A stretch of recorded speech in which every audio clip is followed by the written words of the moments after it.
നമസ്കാരം. ഇന്ന് ചോറ്റാനിക്കര ദേവീക്ഷേത്രത്തിലെ വിശ്വപ്രസിദ്ധമായിട്ടുള്ള മകം തൊഴലാണ്. ചോറ്റാനിക്കര ദേവി തൻ്റെ ഭക്തനായ വില്ലുമംഗലം സ്വാമിയാർക്ക് വിശ്വരൂപ ദർശനം നൽകിയ ദിവസമാണ് ചോറ്റാനിക്കര മകം.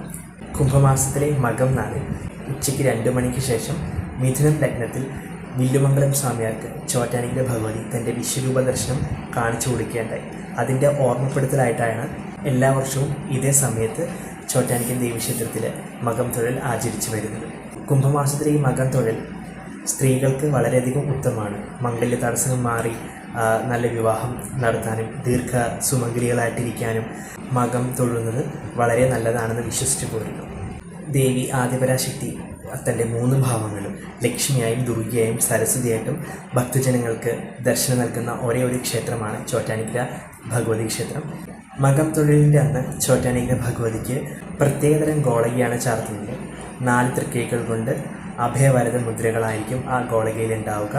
സാധാരണ എല്ലാ ദിവസവും ഇടത് കൈ കൊണ്ടാണ് ചോറ്റാനിക്കര ഭക്തജനങ്ങളെ അനുഗ്രഹിക്കുന്നത്. പക്ഷേ മകം നാളിൻ്റെ അന്ന് മാത്രം ചോറ്റാനിക്കര ഭഗവതി വലത് കൈകൊണ്ട് ഭക്തജനങ്ങളെ അനുഗ്രഹിക്കുകയാണ്.